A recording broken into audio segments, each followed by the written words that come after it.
ગુજરાતમાં ભ્રષ્ટાચાર ફૂલ્યો ફાલ્યો છે। બાબુઓ લાંચ લેતા હોવાના વધુ એક અહેવાલ સામે આવ્યા। ક્લાસ 1 અધિકારી દિનેશ પરમારે 30 લાખની લાંચ માંગી હોવાના મામલે ડોક્ટર ગિરીશ પરમારને એસીબીએ સકંજામાં લીધા।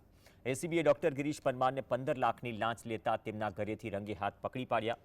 મલ્ટીપર્પઝ હેલ્થમાં બોગસ મેડિકલ પ્રેક્ટિસ કરવા અંગેનો ગુનો પણ નોંધાયો હતો, જેની તપાસ અને અંતિમ નિર્ણય માટે દિનેશ પરમારને કરવાનો હતો।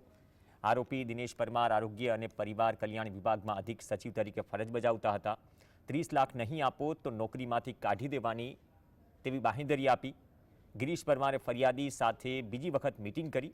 ફરિયાદીએ પૈસા ન આપતા તેની વિરુદ્ધમાં નિર્ણય લખવાની ધમકી પણ આપી।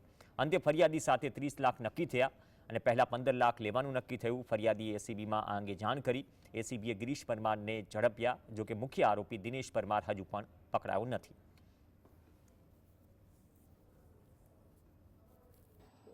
ડૉક્ટર તરીકેની પ્રેક્ટિસ કરી ન શકે તેમ છતાં પ્રેક્ટિસ કરતા હતા, જેથી તેઓના ઉપર બોગસ મેડિકલ પ્રેક્ટિસ કરવા અંગેનો આ કામના જે ફરિયાદી છે તેઓએ ગુનો નોંધાવેલો અને તેઓ વિરુદ્ધ કાર્યવાહી કરેલી।